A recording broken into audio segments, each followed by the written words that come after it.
What is going on, everybody? We are back with another fighter interview. This will be my first returning guest. So I appreciate his time coming, especially now that he is the still undefeated and the new 155-pound lightweight fight sport champion, Mr. D, the Revenant Reddick. D, how are you doing this morning? I'm good, man. How about yourself? Pretty good, pretty good. Like I said, I really appreciate your time.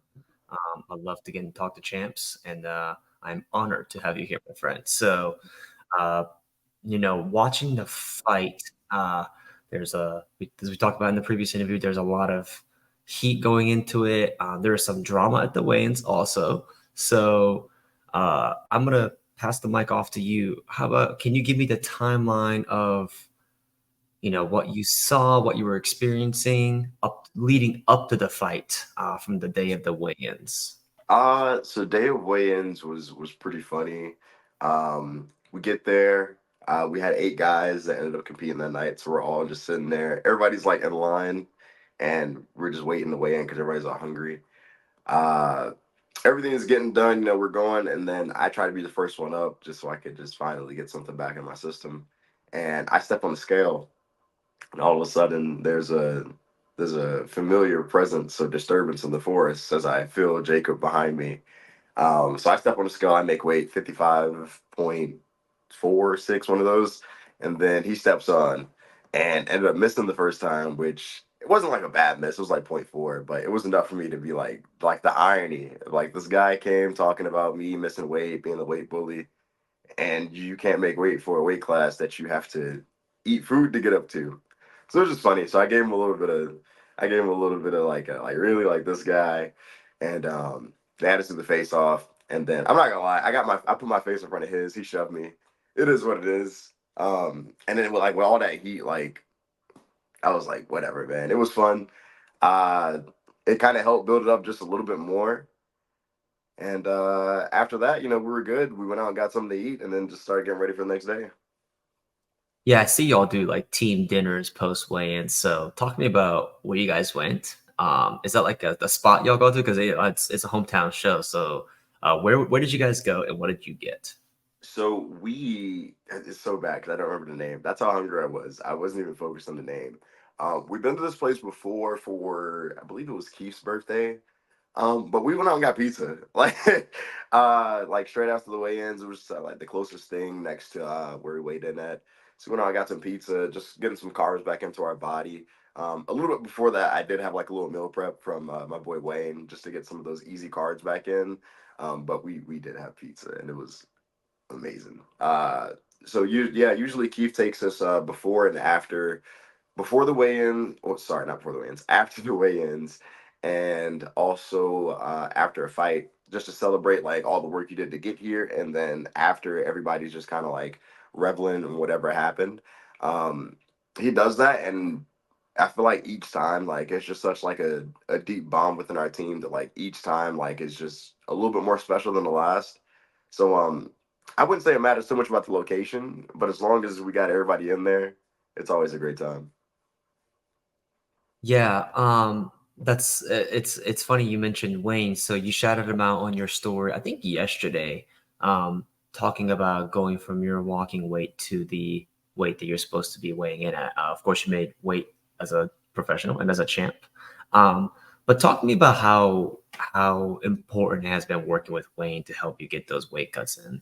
Dude, oh my God. So Wayne has been very instrumental in helping this because there's like pretty much like when losing weight, I like to look at it as it's more so about 80% your diet and about 20% your exercise. And working with Wayne, like I can just be totally honest with him. Like I did message him and I was like, dude, like I gotta start this cut. I love Starbucks so much. Like, what can I do? And he's like, all right, well, first off, you can't have any Starbucks or anything. I'm like, damn. But like keeping that open communication with him, like I'm not afraid to tell him like, hey, like I had this week, or hey, like I fucked up and blew up a little bit this week. He's always like gonna be there to help. Like he always has a plan, and we're 6 fights in, and it's worked beautifully so far. Um, just like we brought up last interview, like I got married a little bit before, and I didn't want to have to worry about my weight on the wedding day. So I was like, you know what? I'm just gonna do what I can, have fun in moderation. But then immediately we just go back to the board. And I hit up Wayne the next day, and he's like, "Congrats, okay, like let's get back to it." Went on a straight low sodium diet leading up to the fight because it was about 3 or 4 weeks from that point. Um, that the fight was coming. So straight low sodium diet, easy to digest carbs and everything. Dude, I was like honestly, it might have been a little bit more than 15 pounds. Like I think I came back at like 177, and we had about 3 weeks to get that off. And just talking to Wayne, like, hey, like here's my plan. He's like, okay, like use this or we'll take that out and replace it with this. So the main thing with Wayne is just the fact that he's so knowledgeable, and I'm so grateful to have him on his team because everything that he gives me is invaluable. And I mean, it's worked for 6 fights, and we got this pretty little thing right here. So I mean, I'm so thankful for him, man, and I wouldn't trade him for the world. Does he help with the rehydration process with like fluids and food intake also? Yeah, he helps out a lot with that. I do get a little bit of that from wrestling too. There's a couple of things like I'm mainly focused on water, but everybody tries to like pound water right after weigh-ins, which is a terrible idea. It will tear up your stomach. But a little mixture of just like water, getting the sodium back into you with like some Gatorade or like some body armor. Um, I like to do a lot of coconut water too because that's great for hydration. So I'm usually just shuffling between like just common things that are good for hydration. And Oh, and then one thing that I didn't touch on, Keith actually put me onto this, and I don't know how I didn't know about this, like as a wrestler, but everybody knows about like how if you start throwing things in your body that you didn't have over the course of that weight cut, like it tears your stomach up. But he always has like these like digestive enzymes that always help soften the blow, and that like works wonders. So for anybody who like has problems with that, like definitely look into that. Um, but yeah, just a combination of just like water, coconut water, sports drinks like Gatorade or Body Armor, and just shuffling through those. Um, yeah, they usually get me going pretty well. I think I woke up the day of the fight at 170 after rehydrating. Wow. Does he tailor your meal preps to what you normally eat during outside of camp also? So Wayne always gives me the option, but I'm pretty much like my whole thought process, and I'm a big WWE nerd, so I heard it from Triple H before. But one thing that kind of helped put things into perspective for me is like when you're getting into like these moments where you're preparing for a fight and everything, food is not really so much about the taste, even though Wayne makes a damn good set of meals. But it's not so much about taste; it's more so about just having the fuel. So Wayne always gives me the option, but I always tell him like, "Hey man, like whatever gets me there, like your food is already good as hell anyways." So I'm not really too picky about it. Like I was complaining to him about salmon because like I don't hate it, but it's like I wouldn't choose it. Mhm. Um, Not in the top five at all. But the way he makes it, I don't know what he did to him, man. But like I like found myself hunched over the bowl, just like scraping it up. So taste does help, but at this point, like you're just trying to get what you need in your body so you can perform. Luckily, all of Wayne's food tastes really good, and if there is something you don't like he'll work with you to make anything tailored to like your taste or if you have any allergies or anything. Um, so there's options. That's awesome to know. So shout out to Wayne for getting D to the weight that he needs to be at, of course, Yes. and to all the other providers and entrepreneurs who are in the same space too, because weight cutting is scary and dangerous, and I think a lot of fighters do it wrong. I think as fighters within the fighters community, we have gotten smarter and understand a little bit better that these are things that we should be investing into. This is part of your livelihood or your hobby, right? And you invest in your hobby, you invest in the things you want to be great at. So we appreciate all the nutritionists and meal prep services that's around the globe helping fighters cut weight. And so thank you, Wayne. Shout out to Wayne to Yes. for getting D to the weight that he needs to be at. And of course, he made weight like a pro, no problems there. So we talked about leading up to the fight now. So talk to me about from backroom. And I actually saw you cornering some of your your teammates, which I was actually a little surprised by. So, um, talk to me about cornering some of your cornering your teammates, chilling in the back room, and then the moment you're walking out to the cage and the moment you step into the cage. Tell me how that feeling was like. Sure. So I do have a thing where I don't know if it's superstition or not, but I don't like being like in I don't like being in the moment until I have to. Um, but there's something about like just being there for the boys. Like I just can't like resist because they've been there with me the whole time. So the plan was to get there at 5, and I ended up getting there at 5. I think the only person from our team that went was Adrian. He did a phenomenal job. But in the back, like I don't like to get too riled up before because I think it just like sucks the energy out of me. So I'm mostly just like either just sitting around. I'm usually either laying down or just like watching the fights on the TV because Fight Forward always has it up in the back. Um, but really chill, low key until I have to get up. I'm trying to like refrain from moving too much. But when the guys are going out, dude, I can't help it. So I didn't corner them, but I did go out for pretty much I think just about almost all the fights except for maybe Colin, just because he was like 2 before me. But just making that walk with them and being with them, I don't know, man. There's something about those like short little 10, 20 seconds where you're going out there with your team right before they go into battle.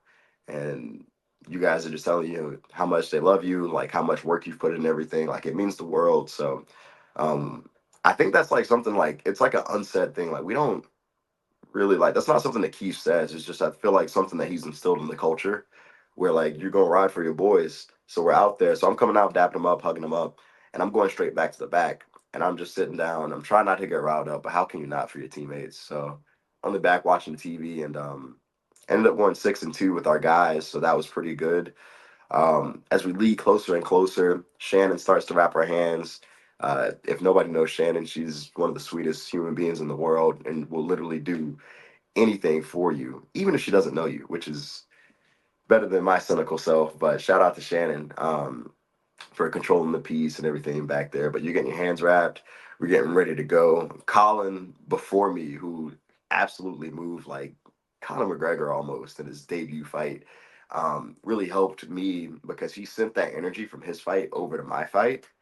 Um, so I'm making the walk, and then I think there's a video on my page that shows like what's happening in the back and all that stuff. We just happen to be recording. Like it's all spontaneous. It's not anything we planned. You got Duke barking. You got Shannon hyping everybody up. You got Keith getting riled up on the side. I got my boy Dame recording. Josh was recording, and the whole team is just gathered around me. And the energy in there, dude. Like I felt like I was untouchable. Not because of anything that I did, but I just got a damn good team. So I'm going out there, not like us starts playing. The announcers going ham on the microphone. I just throw my hands up because Keith tells us like in practice, after you end like a hard session, you throw your hands up and walk around like you're a champion.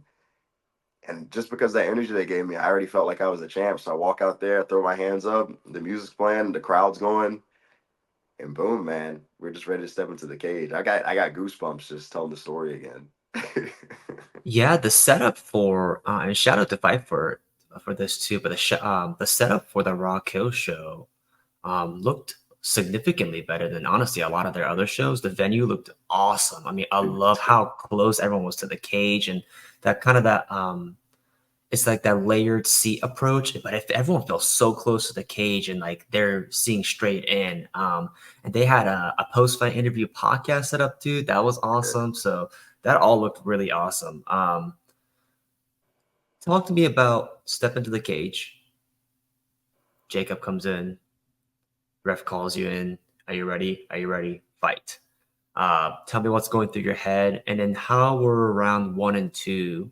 How did that feel for you right before the finish?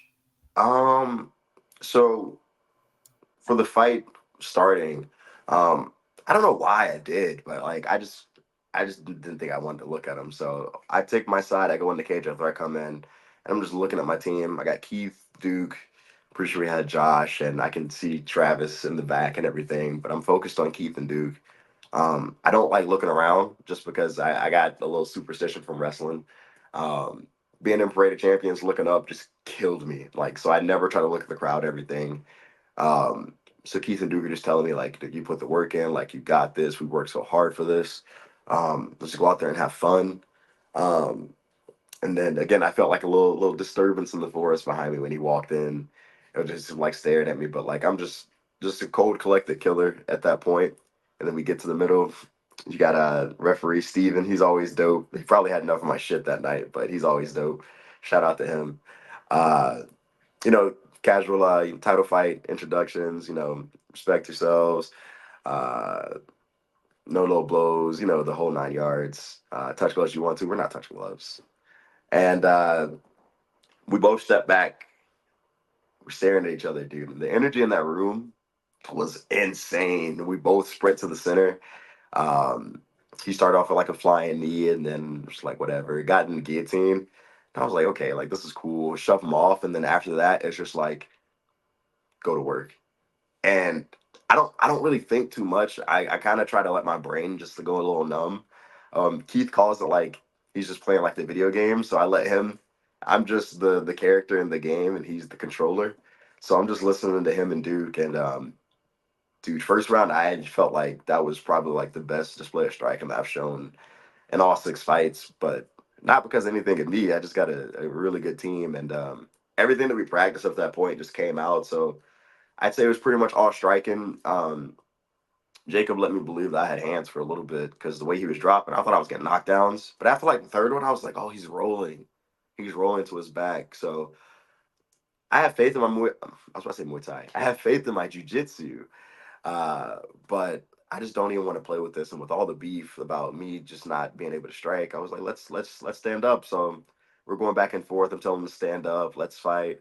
Um, while we're wrestling now, and second round, he gets off a little bit more in a strike, and he had a really good push kick that he kept getting off to.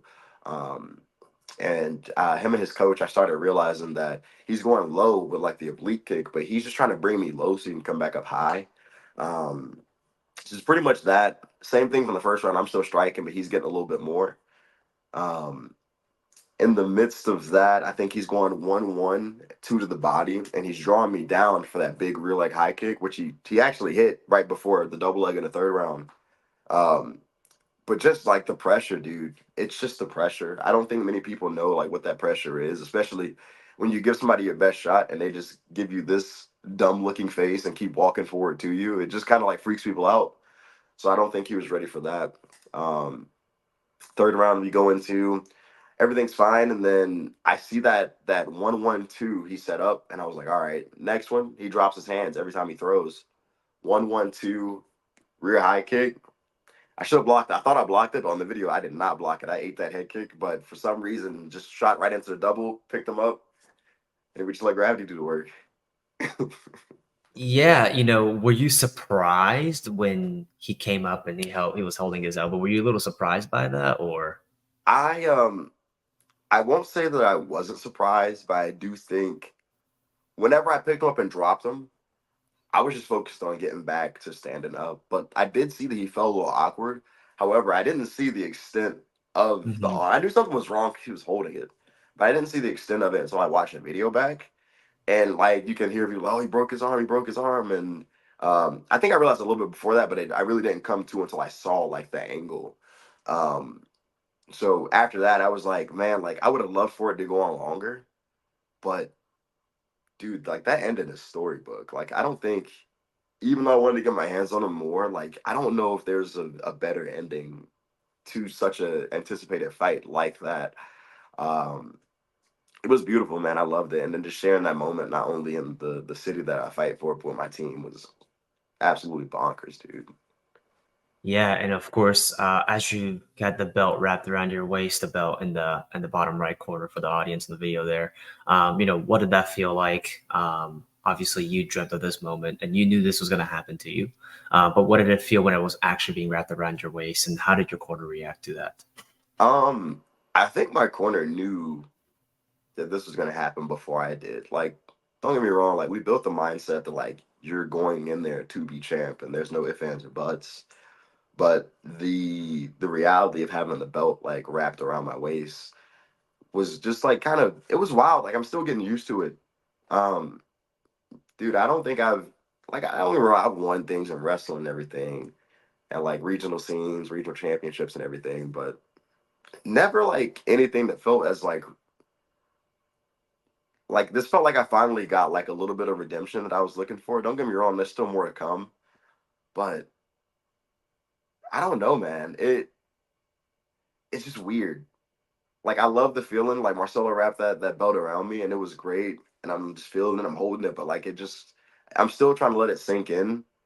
Um, I don't know. I don't know if it was because of how the fight went that I feel like I don't know. I feel like when I first defended, then I'll feel a little bit better about it, like actually being called champion. I feel like I still got a lot to work for, but damn, did it feel good getting that thing wrapped around me. I mean, I got my whole family in there. I had my high school club coach in there, my high school actual coach in there, and I have people from like Belgium and Denmark watching me, dude, on stream. So it was just, I think I was just happy that don't get me wrong, champion. Like I'm so happy. Like this thing is beautiful, but I don't feel like I let anybody down, and that was the big part for me. Yeah, being able to carry your family and your teammates' name on your back and getting that belt wrapped around you. So you talked about a defense. So how soon do you want to get back in a cage? And is there somebody in particular that you'd want to fight next to defend your title? Um, so I don't mind getting back in the cage anytime soon, especially because I think the most damage I really took.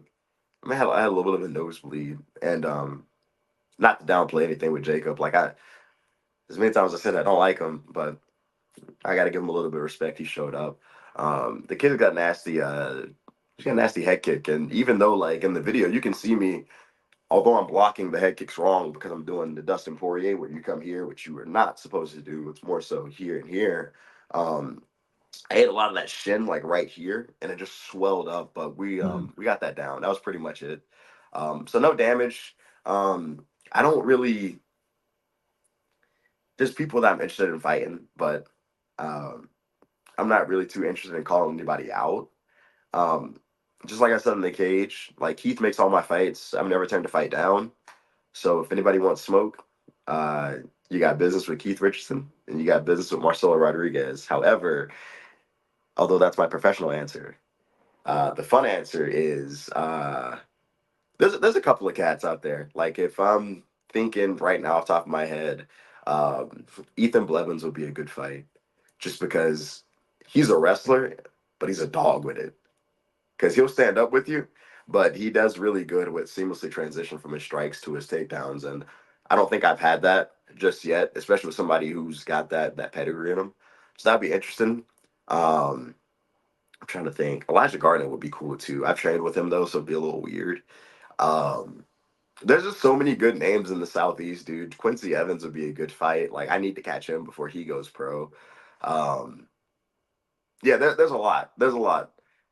Um, but yeah, just like I said, Coach and Marcelo can make that fight. They just tell me when to show up, and I'll bring this thing with me, and we'll turn up again. Yeah, we're really excited. I know Quincy was a name that I was looking forward to. Of course, he fought Sam Cleat back in a title fight, and uh, you beat Sam on the cards. But I believe Sam got the call because you had this fight coming up, and I think you wanted to take care of this one first. Oh So yeah, now that business is done, I think you and Quincy would be a really fun fight to watch. A lot of power, yes, a lot of good grappling exchanges in that fight. So I would love to see that fight happen. I would love to see it happen in conflict or in fight for it. Any promotion that's willing to put on that fight, we want to see it.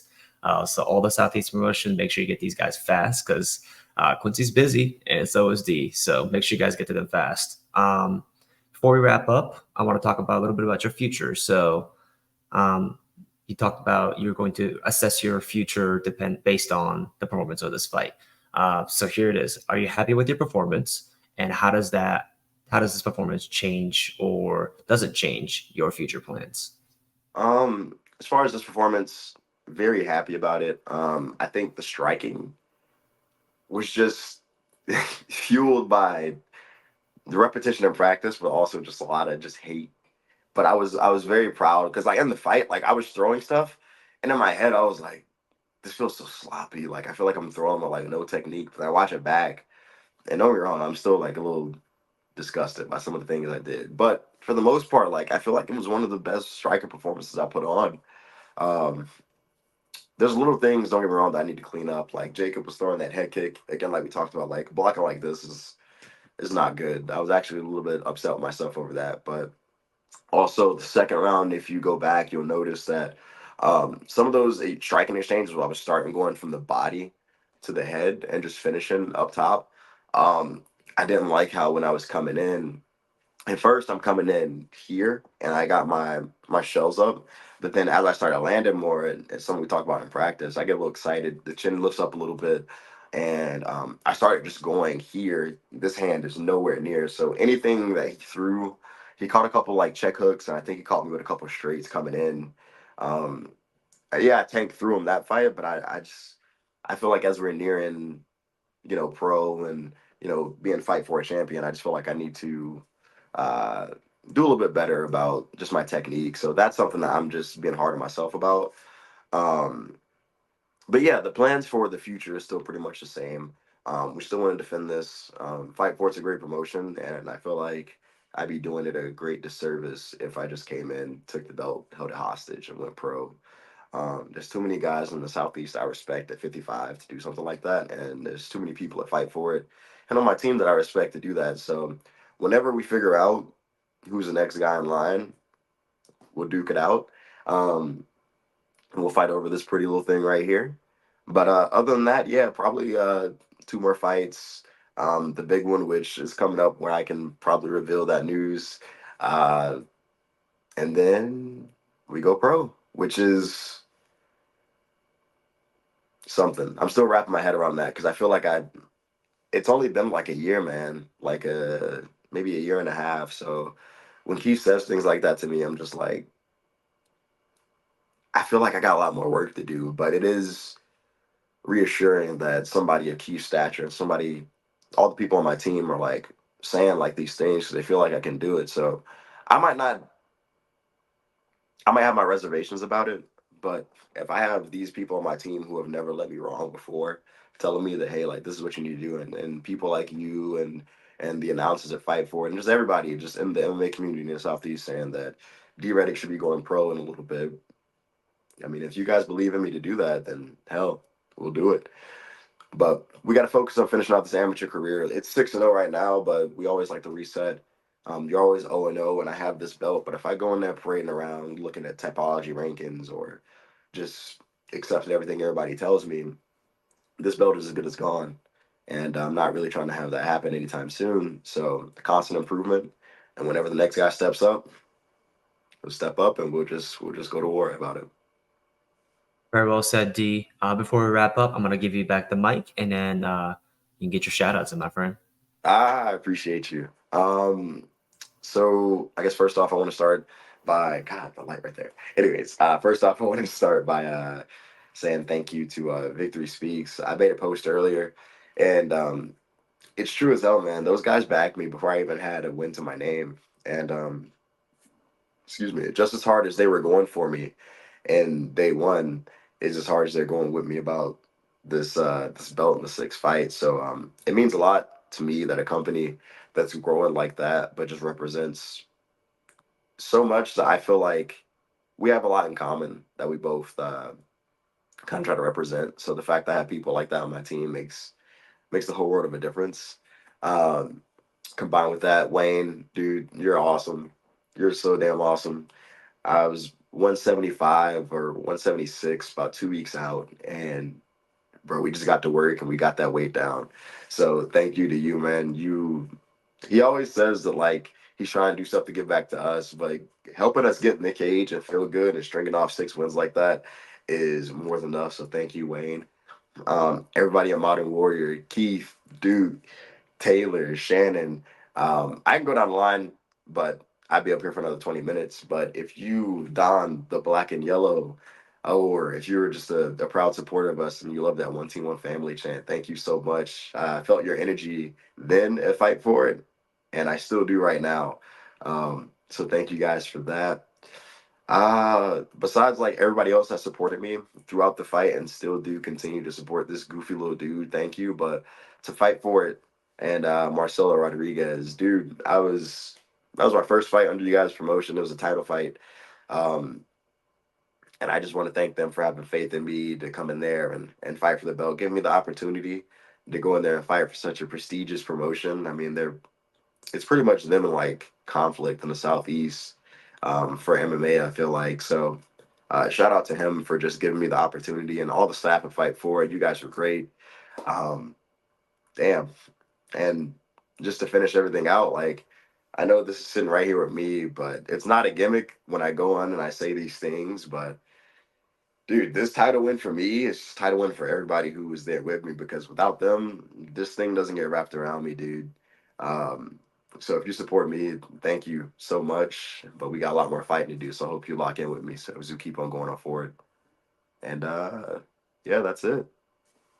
Well said, D. Ladies and gentlemen, that was D, the Revenant Reddick, your Fight For It 155 champ, still undefeated. We're looking forward to hearing our next fight, D. Thank you so much for your time today. Thank you, brother.